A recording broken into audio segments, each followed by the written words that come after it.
Tara, tingnan natin kung gising pa si Tita Kay. Guloy natin siya. Parang tulog na siya eh. Nakapatay na yung ilaw nila eh. Sab, sige. Doorbell mo, Sab, hanggang magising sila.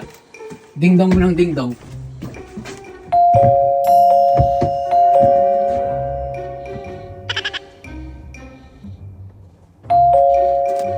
Bebenta po kami ng Dubai Chewy Chocolate. Kasi medyo napamahal ang gastos. $5 isa. O gusto mo no? May good tita. Ha? $5 lang isa. May taste test. Ayan nga, $5 isa. O sige. Video mo si Tita, tignan natin. Video mo siya. Tignan natin yung ano niya. Oh, okay? Ano? Pwede na. First try. Pwede na. Lahat Oh. Ano mo? Gusto mo isa? O hati na muna kayo ni Tita. Sa inyo lahat yan. Ayan. Wait lang, no. Pakita mo sa camera.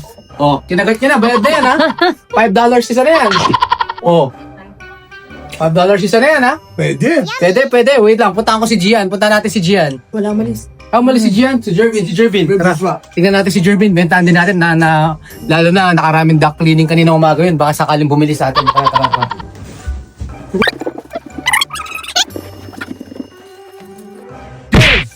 Bentahan ka namin ng Dubai Chewy. $5 lang.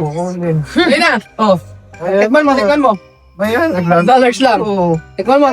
Uy, ba yung nasa loob? Hindi. Walang tiwala sa akin si Jervin Luna to. Promise, wala to. Oh, dali. Buddy. Oh, dali. Oh. Alam mo na $5 to eh. lang. Mamaya. Wala. Tignan natin. Hindi ko nilagyan ng toothpaste sa loob yan. Hindi, promise. Kagati mo. Oh. Ano lang, wasabi. Ano? Sarap, di ba? Oh, $5 na kinagat mo na. Sa'yo na yan. $5 yan ha. I-transfer mo na lang. Transfer na lang. I-transfer mo na lang ha. Okay, let's go.